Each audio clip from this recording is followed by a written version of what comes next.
हवेली की सरगोशियाँ। हवेली की खिड़कियां धड़ाम से बंद होने के बाद आरिफ को लगा जैसे पूरा घर जिंदा हो गया है। हर कमरे से किसी अनजानी भाषा में सरगोशियां आ रही थी, धीमी, भारी और डर से भरी हुई। आरिफ, मुड़कर मत देख, वो जाग रहा है। ये आवाज़ें इतनी करीब थी कि लगता था कोई उसके कानों में बिल्कुल पास बोल रहा हो। आरिफ ने हिम्मत करके एक कदम आगे बढ़ाया। फर्श उसके पैर के नीचे कड़क कड़क की आवाज़ करने लगा, जैसे पुरानी लकड़ी उसके वजन से टूट जाएगी। टॉर्च अभी भी बंद थी, लेकिन हवेली के अंदर अचानक एक पुरानी लालटेन अपने आप जल उठी। पीली टिमटिमाती रोशनी। लालटेन ठीक आरिफ से कुछ कदम दूर थी और वह धीरे धीरे कुचलने लगी, जैसे कोई अदृश्य हाथ उसे लेकर जा रहा हो। आरिफ के सामने दो विकल्प थे, भाग जाए या इस रहस्यमयी लालटेन का पीछा करे। पर बाहर जाने के सारे रास्ते बंद हो चुके थे। आरिफ ने दिमाग पर पत्थर रखकर लालटेन का पीछा किया। लालटेन उसे हवेली के बीचों बीच बने तहखाने के दरवाजे पर ले गई। वह तहखाना, जिसके बारे में गांव में अफवाह थी कि वहां रात को चैनें कड़कती है, किसी के रोने की आवाज़ आती है और वहां में किसी पुरानी जली हुई खुशबू फैल जाती है। तहखाना का दरवाज़ा खुद ब खुद चर्र की आवाज़ के साथ खुल गया। अंधेरे से ठंडी हवा का झोंका आया, जैसे नीचे कोई इंतजार कर रहा हो। आरिफ नीचे उतरा।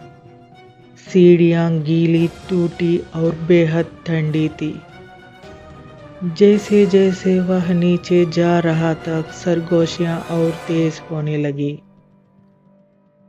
मत उतर, वो यही है, पलटकर मत देख। लेकिन तब तहखाने के दीवारों पर हथेलियों के गहरे काले निशान दिखाई देने लगी। कुछ छोटे, कुछ बड़े, लेकिन एक निशान बहुत लंबी पतली उंगलियों वाला भी था। तभी तहखाने की सबसे अंधेरी जगह से एक ठंडी सांस आई और एक आवाज, आ ही गया, तुझसे मिलने की सदियों से इंतजार था।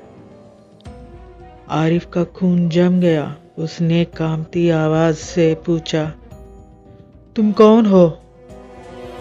अंधेरा हिला और उसमें से धीरे धीरे एक शख्स का साया उभरने लगा। लाल आंखें, सफेद दुआसा चेहरा और हवा में झूलता उसका शरीर। वह बोला, मैं इस हवेली का पहला मालिक हूँ और तुम मेरे बाद यहाँ आने वाले पहले इंसान नहीं हो। हवेली की छत से अचानक चांदी की चेनें लटक गई और उनमें से एक चेन सीधे आरिफ के हाथ पर लिपटने लगी। आरिफ चीखा, बचाओ! आरिफ के हाथ पर लिपटी चांदी की ठंडी चेन कसती जा रही थी। उसकी उंगलियां सुन्न होने लगी। वह चीखा, छोड़ो, कौन हो तुम? साया धीरे धीरे और साफ दिखने लगा। उसका चेहरा इंसानी था, लेकिन आंखें बिल्कुल इंसानी नहीं थी।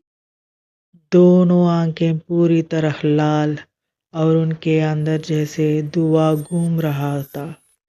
वह बोला, मैं इस हवेली का मालिक जारिब हूँ। आरिफ ने कांपते हुए पूछा, तुम इंसान थे या जिन? साया हंस पड़ा, हंसी इतनी ठंडी थी कि आरिफ की रूह कांप गई। मैं इंसान था, लेकिन हवेली ने मुझे बदल दिया। तभी पीछे से भारी आवाज आई, जैसे कोई बड़ा दरवाजा खुद ब खुद बंद हो गया हो। अब तहखाना पूरी तरह बंद था। जारिब की आवाज गूंजी, सदियों पहले इस हवेली में एक गलती हुई थी जिसे आज तक कोई नहीं सुधार पाया। आरिफ डरते हुए बोला, कैसी गलती? जारिब ने अपनी लंबी उंगलियों से दीवार को छुआ। दीवार पर काले निशान चमकने लगे, निशान जो मानव नहीं बल्कि किसी और मखलूक के लगते थे। मेरी हवेली में जिन्नात आते जाते थे।